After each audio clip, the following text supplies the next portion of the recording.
Assalamu alaikum, my dear students. Welcome in today's topic for class 11th subject sociology. Today we are going to discuss characteristics of society, as we have already discussed yesterday concept of society. Today we shall discuss characteristics of society. You can write it with the concept of this society as well. So let us discuss characteristics of society. We are discussing still chapter number first of your syllabus, introduction to sociology. It is in your that very this chapter, society's concept, characteristics, functions, types. Let us discuss characteristics of society today. First, society consists of people. ये हम सब जानते हैं प्यारे बच्चों, जो society में जो पीपल होते हैं ये सोसाइटी बनाते हैं. So first, society consists of people. Society is composed of people.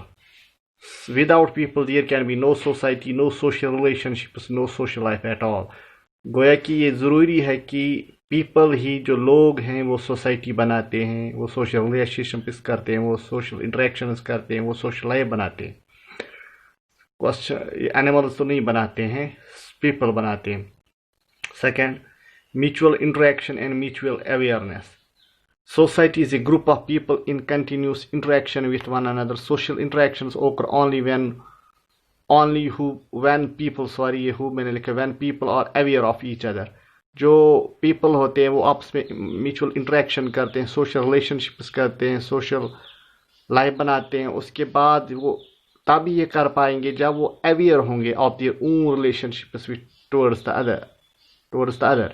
सो वहाँ पे अवेयरनेस का होना ज़रूरी है कि वो डिलिबरेट सोशल रिलेशनशिप्स करते हैं. अनकॉन्शियसली तो नहीं उसमें आएंगे. इसमें ऑर्गेनाइजर एंड जो अवेयर हो कि हम दूसरों के साथ मिलते हैं, क्यों मिलते हैं, what's the fun for their interaction, that's necessary here. So mutual interaction and mutual awareness is necessary. Society is a group of people in continuous interaction with one another. Social relationships occur only. Social relationships तब ही बनते हैं when people are aware of each other. जब people एक दूसरे के aware होते हैं, एक दूसरे से aware होते हैं. Society depends on likeness. People have similarities with regard to their shape, in their needs, works, aims, attitudes, etc. So here वहाँ पे कुछ मुशाबत भी होती है लोगों के दरमियान कि उनकी शेप एक जैसी लगती है, उनके जो नीड्स वो भी हैं, जैसे food, they are working for food, clothes, extra, there are similar needs. Society arrests on differences too. वहाँ पे कुछ अलगपन भी होता है. We find differences in the societies too. Societies में हम डिफरेंस भी पाएंगे. People differ in their looks. Look different होगा, एक ही शक्ल एक जैसी, दूसरी की शक्ल. पर्सनैलिटी भी अलग होगी, एबिलिटी भी अलग होगी, टैलेंट अलग होगा, intelligence, because of their biological difference among people. So let us move. Cooperation and division of labour. जो primarily likeness and secondarily difference create the division of labor. In this, a work is divided among people. Division of labor and specialization are hallmark of modern complex societies. Societies में cooperation भी होती है, वो एक दूसरे से cooperate करते हैं, तभी कोई वर्क बनता है, तभी वो बड़े काम कर सकेंगे. एक आदमी एक इंडस्ट्री नहीं चला सकता, एक आदमी एक कंपनी नहीं चला सकता, एक आदमी एक फैक्ट्री नहीं चला सकता, एक आदमी एक कोई भी काम नहीं कर सकता. तो वहाँ पे cooperation and division of labour ज़रूरी है. स्पेशलाइजेशन ऑफ वर्क ज़रूरी है. डिवीजन ऑफ लेबर क्या होता है? डिवीजन ऑफ लेबर हुआ कि एक बड़ा काम लोगों में तकसीम करना स्पेशलाइजेशन के हिसाब से, तो उसको हम डिवीजन ऑफ लेबर कहते हैं. It's the hallmark of modern complex societies. Interdependence. जो लोग होते हैं, सोसाइटी जो बनाती है, वो एक दूसरे पे मुनहसर रहते हैं, एक दूसरे पे दारोमदार रखते हैं. एक इंसान अलग बिल्कुल ज़िंदा नहीं रह सकता, अलग थलग. तो उनमें सोसाइटी में जो इंटरडिपेंडेंस, एक दूसरे पे मुनहसरपन है, वो ज़रूरी है। There is interdependence among people in the society, एक दूसरे पे दारोमदार रखते हैं जो सोसाइटी में लोग होते हैं। Cooperation, society is based on cooperation, cooperation हुआ एक दूसरे से कॉपरेट करना, किसी भी काम में, किसी भी इदारे में, किसी भी एस्पेक्ट में, तो वहाँ पे कॉपरेशन होती है।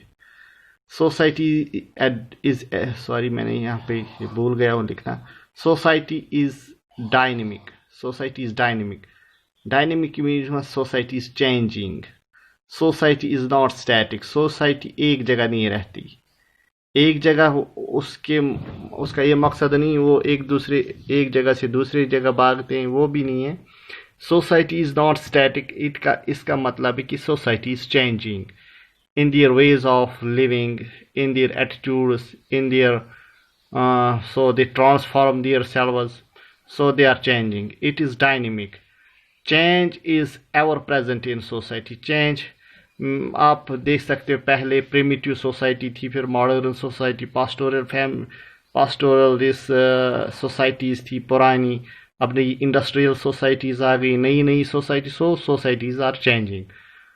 No society can ever remain constant for any length of time. Society कोई भी हो वो कांस्टेंट नहीं रहती, वो उसमें चेंज आता है, in their attitudes, in their ways of living, in their infrastructure. Social control, society has its own ways and means of controlling the behavior of its members. जो सोसाइटी होती है वो सोशल कंट्रोल उसमें होता है. There are its own ways and means of controlling the behavior of its members. When conflict occurs, when there some difference occurs, there are some methods to control that very behavior. Culture, आपको पता होगा मेरे प्यारे बच्चों, जो society, हर एक society का एक यूनिक तरीका होता है जिंदा रहने का. Every society is unique because it has its own way of life called culture. हर एक सोसाइटी में खास तर्ज ज़िंदगी होती है जिसको हम कल्चर कहते हैं. हर एक सोसाइटी का एक अलग अलग कल्चर होता है. These were the characteristics of the society which we completed. Inshallah tomorrow we shall discuss types of societies. Till then, Assalamu alaikum.